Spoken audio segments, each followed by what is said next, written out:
In the depths of the forest, where ancient pine trees stretched toward the sky and sunlight barely reached the forest floor, Ethan chose to live alone.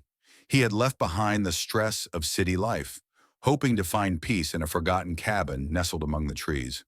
The cabin, a worn structure passed down from his grandfather, wasn't just a shelter.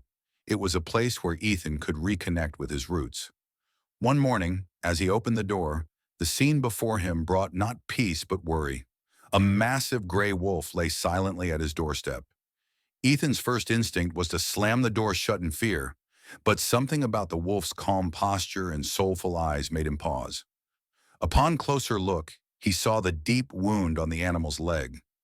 The wolf watched him, not with aggression, but with quiet desperation. Torn between fear and empathy, Ethan grabbed his first aid kit and approached. The wolf remained motionless as he gently cleaned and bandaged the wound. When Ethan finished, the wolf dipped its head in a gesture almost like gratitude, rose slowly, and limped back into the forest. Days passed, and the memory of the wolf at his door began to fade, until one quiet night, a soft scratching sound echoed from the door. Ethan opened it to find the same wolf, waiting patiently. Its eyes were restless, pleading. Ethan, unsure but trusting his instincts, followed the animal once more into the moonlit woods. They walked together through shimmering trails until they reached a hidden cave deep within the forest. Inside, in a dark corner, a small wolf pup trembled. The mother wolf, weakened and unable to care for her young, had brought Ethan here for help. Without hesitation, Ethan gently scooped up the tiny creature. Its soft fur and rapid heartbeat spoke of both fear and fragile hope. He brought the pup back to the cabin, warmed it, fed it, and watched over it through the night. Something inside him shifted. For the first time in a long while, he didn't feel alone. He named the pup Shadow, for the way it moved silently and stayed close, like a part of the forest itself. Shadow grew quickly. Before long, he was exploring the area around the cabin, full of curiosity and energy. Ethan began to teach him the rhythms of the wild, how to listen to the wind, how to move quietly through the trees, how to recognize danger in stillness. Together, they roamed the forest, learning from it and from each other. As the seasons changed, their bond deepened. Shadow wasn't just a companion. He was a part of Ethan's soul. One day, while venturing farther than usual, Ethan discovered an old, crumbling shack hidden beneath a blanket of ivy. Inside, he found a dusty leather journal, his grandfather's. In it were notes about the land, the forest, and a mysterious encounter. In its eyes, there was both the fury of the wild and the gentleness of a mother. Reading those words, Ethan felt a shiver run down his spine. This wasn't just his story, it was part of something older. A lineage of connection passed through time, whispered between man and nature. One restless night, Shadow began pacing near the door, growling softly at the darkness beyond. Ethan knew that look. It meant something needed his attention. Grabbing a lantern, he followed Shadow deep into the forest, weaving between towering pines and whispering grasses. The path led them back to that old cave. Inside, curled up in a corner, was another wolf pup, smaller, weaker, trembling from fear and cold.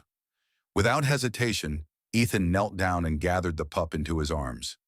Shadow circled them protectively, letting out low, reassuring whines. Ethan brought the tiny creature home, wrapped it in blankets by the fire, and fed it carefully. Under the soft glow of the full moon streaming through the window, he named her Luna. Because just like the moon, she seemed delicate, distant, but carried a quiet strength that could outshine the darkest nights. The days that followed were some of the happiest Ethan could remember. Shadow and Luna became inseparable, chasing each other around the clearing, learning, growing, trusting.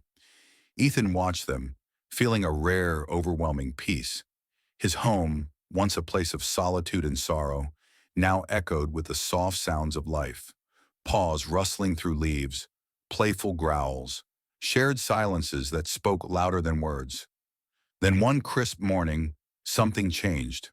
Across the clearing, standing at the edge of the forest, was a figure Ethan recognized immediately: the gray wolf, Luna's mother. The old wolf approached slowly, tired but proud. She nuzzled Luna briefly, then turned to Ethan. In that moment of locked eyes, no words were needed. Gratitude, trust, and farewell flowed between them.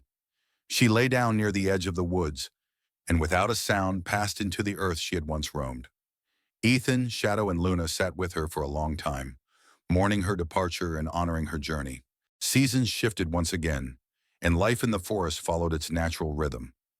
Luna grew stronger and wiser, and Shadow, now fully grown, had become her guardian and guide. Ethan's days were filled with purpose. He no longer wandered, searching for meaning. He was building something lasting.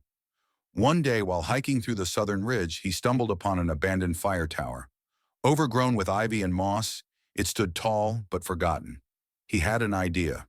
What if this place could become more than just a home? What if it could become a sanctuary? A place where others could reconnect with nature the way he had. With Shadow and Luna by his side, Ethan began restoring the tower. Word spread slowly to nearby towns. People, tired, broken, searching, began to arrive.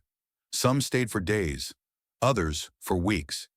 Children from the city arrived, wide-eyed and hesitant.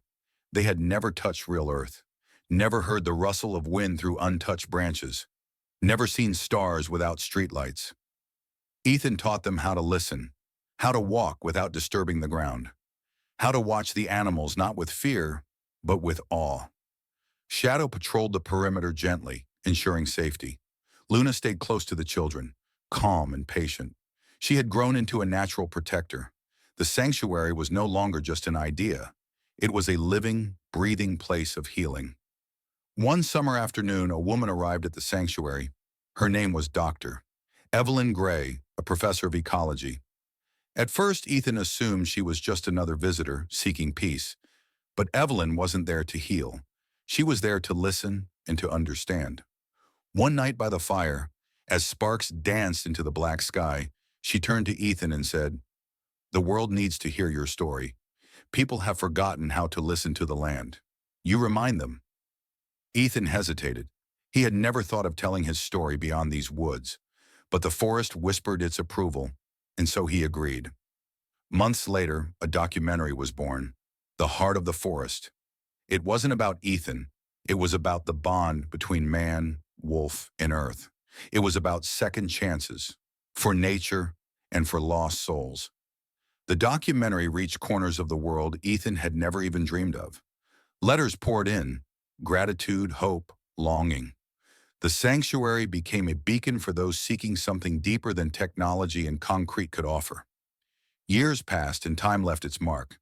Shadow, once tireless, now moved slower. His muzzle was dusted with white, his steps deliberate. He spent long afternoons lying under the ancient oak behind the cabin, gazing toward the hills. Ethan sat with him often, neither speaking, both listening to the symphony of the wild. One morning, Ethan found Shadow resting under the oak, breathing softly but shallowly. He knelt beside him, resting a hand on his worn fur. Shadow opened his eyes one last time, full of peace, and closed them forever. Ethan buried him near the oak, under a sky blanketed with stars. There were no words, only a silent vow. The forest would remember. With Shadow gone, a quiet shift began to take place. Luna had matured. No longer just the playful pup, she now carried herself with calm authority. Young wolves, born from distant corners of the forest, began gathering around her. Ethan watched as Luna guided them, teaching through gestures, movement, and presence. She wasn't trying to lead. She simply did, and others followed. One evening, Ethan carved a new wooden plaque and nailed it beside the sanctuary gate. It read, "Let the forest grow through those who learn from it." He stepped back, took a breath, and smiled.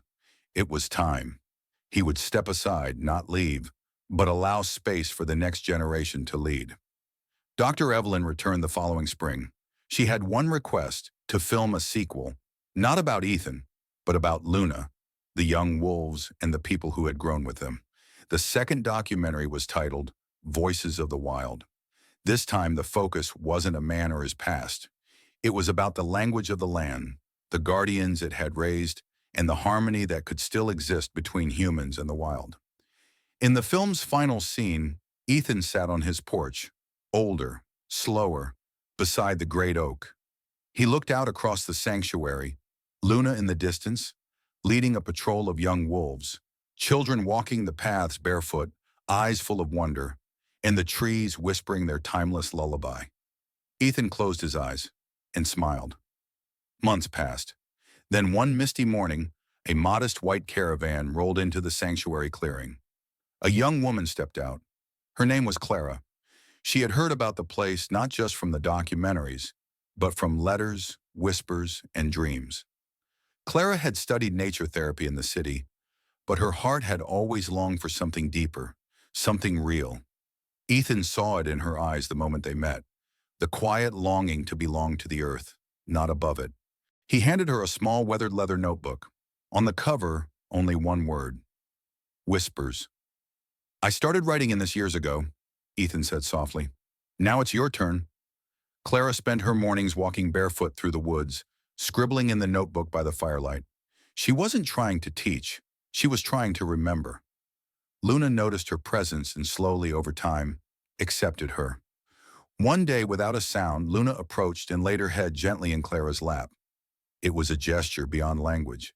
Ethan watched from afar, his hands resting on the porch railing.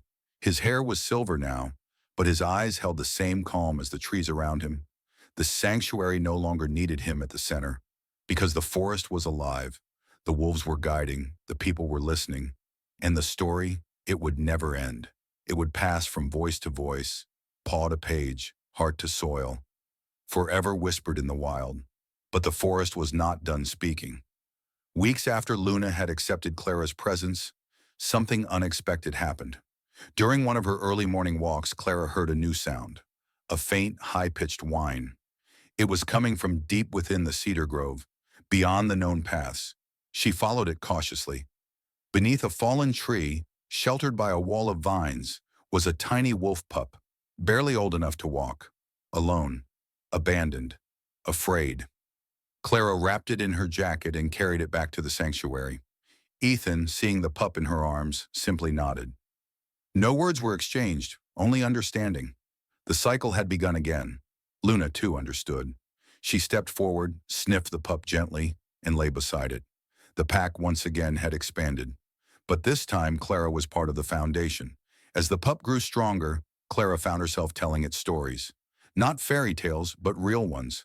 About Luna's quiet bravery, Shadow's strength, Ethan's patience, and the language of the forest that never used words, but always told the truth. She began writing more, not just reflections, but lessons. Eventually, her notebook turned into a guide. People who came to the sanctuary would read it and understand how to see, not just look, how to hear, not just listen. The sanctuary grew quietly. More cabins were built, small, sustainable structures woven between the trees. Visitors no longer came just to heal, but to learn, to contribute, to belong. And Ethan, now content, spent his days tending to small things, repairing broken railings, planting herbs, sitting with those who just needed to be near silence. One day he handed Clara a wooden pendant carved with the silhouette of a wolf howling beneath a tree. "You've always been part of this," he said. "Now it's just official." That night the fire crackled brighter. Luna stood at the edge of the clearing and howled, not in warning, but in welcome. The forest answered. The wind, the trees, the creatures, and the stars, they all listened. And so, the story continued. Not from a single voice, but from many.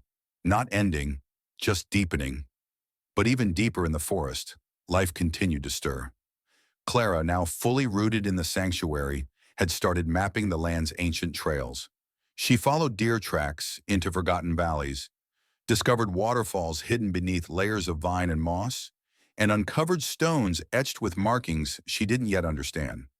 With the help of volunteers, she created a learning circle in the heart of the sanctuary, an open-air space where people gathered not only to share stories but to listen to the land. Elders came to speak. Children sat in stillness, watching the leaves move. And then came the first snowfall of the season. Clara stood at the threshold of the sanctuary with the young pup, now called Whisper, curled at her feet. She watched the snow blanket the earth, knowing it would bury seeds for spring. She smiled. Even in stillness, there was movement. Even in silence, there was story. That night, Ethan passed the ceremonial staff to Clara in a small gathering beneath the stars. No speeches, no ceremony. Just presence, acceptance, trust. Luna howled once more. Long, low, powerful. The wolves answered. The people echoed. The trees swayed. And in that moment, Clara knew. The forest was hers to protect, to love, and to one day let go. Because no one owns the wild. We only walk with it, for a time. And while we do, we listen. The following spring brought new life to the forest. Flowers bloomed in places long thought barren. Birds returned in greater numbers, their songs weaving through the sanctuary like ancient lullabies. Clara began offering guided night walks, silent treks beneath moonlight, where participants would listen not with their ears but with their presence. These walks became a rite of passage for visitors. For some, it was the first time they truly felt part of something older than themselves. Meanwhile, Whisper, now more confident and agile, began exploring on her own. But she always returned, often bringing back feathers, stones, or bones as offerings. Clara kept them all in a sacred circle near the learning grounds, a growing collection of forest memory. One evening, Clara found a letter tucked into the roots of the old oak behind the cabin. It was from Ethan. His handwriting was shaky, but the words were clear. If you're reading this, it means I've gone deeper into the forest. Don't come looking. My path continues, but yours is here. You know what to do. Let them lead, let them listen, and always, let the forest speak. Tears welled in Clara's eyes, but she smiled. She folded the letter, pressed it to her heart, and whispered to the trees, "Thank you." Whisper appeared beside her, nuzzling her knee. Luna stood silently in the clearing, watching. And so the seasons turned again. The sanctuary lived, and the story, forever rooted in silence, shadow, and trust, grew on. Summer crept into the forest with golden breath. The canopy thickened, trails became a maze of emerald, and the river sang louder as it tumbled over stones polished by centuries. Clara organized the first gathering of voices, an annual event where people from nearby towns and distant lands came to share what the forest had taught them. It wasn't a festival. It was a reunion of the silent and the listening. Story circles formed around campfires. Songs, some wordless, floated into the night air.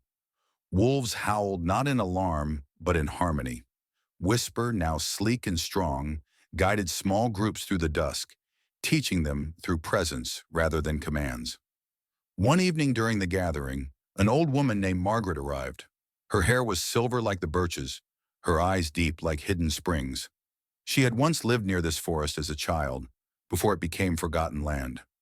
Margaret shared stories of a time when the people and the wolves lived in mutual respect, when the boundaries between wild and tame were blurred.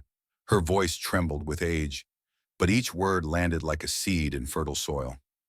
Moved by her memories, Clara began sketching a plan for a larger sanctuary, not just for people seeking healing, but for lost traditions, endangered languages, forgotten songs. The sanctuary would not only protect the land, but also the wisdom carried by those who still remembered how to walk gently across it.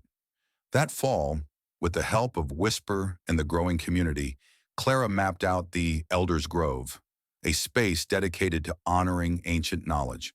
No structures were built there, only stones arranged in circles and pathways lined with cedar and sage. In the center stood a single massive oak, older than memory, and from its roots the next story began to stir. Because the forest wasn't finished, it never would be. Winter approached with a quiet dignity.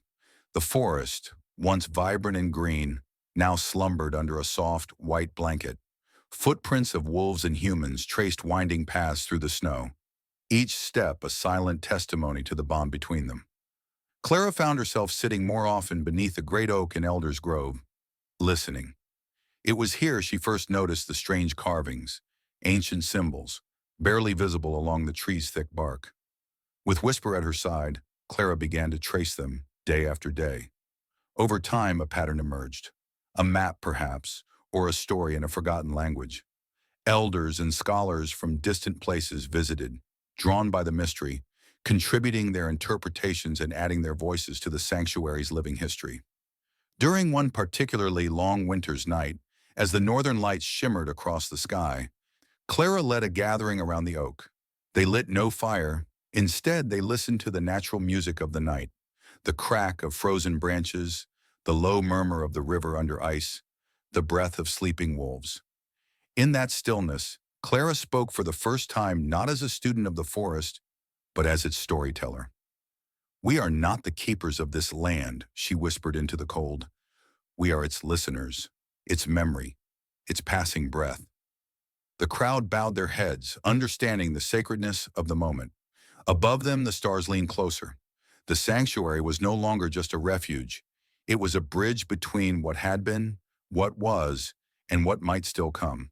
And as long as one voice remained to listen, to remember, to whisper back, the forest would never fall silent. Years later, when Clara's hair had turned silver and her steps had grown slower, she sat beneath the great oak once more. Whisper, older now but still vigilant, lay at her side.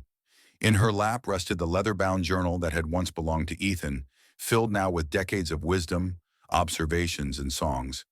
She closed it gently, pressing her palm to its cover. Children laughed in the distance, new voices carrying old promises. Young wolves raced through the meadow, their howls harmonizing with the heartbeat of the land. Clara smiled. She had kept her promise. She rose slowly, placed the journal at the base of the oak, and whispered her final blessing to the earth. And then, as if on cue, the wind picked up. It carried her words across the trees, over the river, through the fields, and deep into the ancient heart of the forest. A new voice would pick up the story. It always did. And the forest, forever listening, would whisper it onward, forever whispered in the wild. If you liked our new story, please like, share, and tap the bell to hear new stories told always.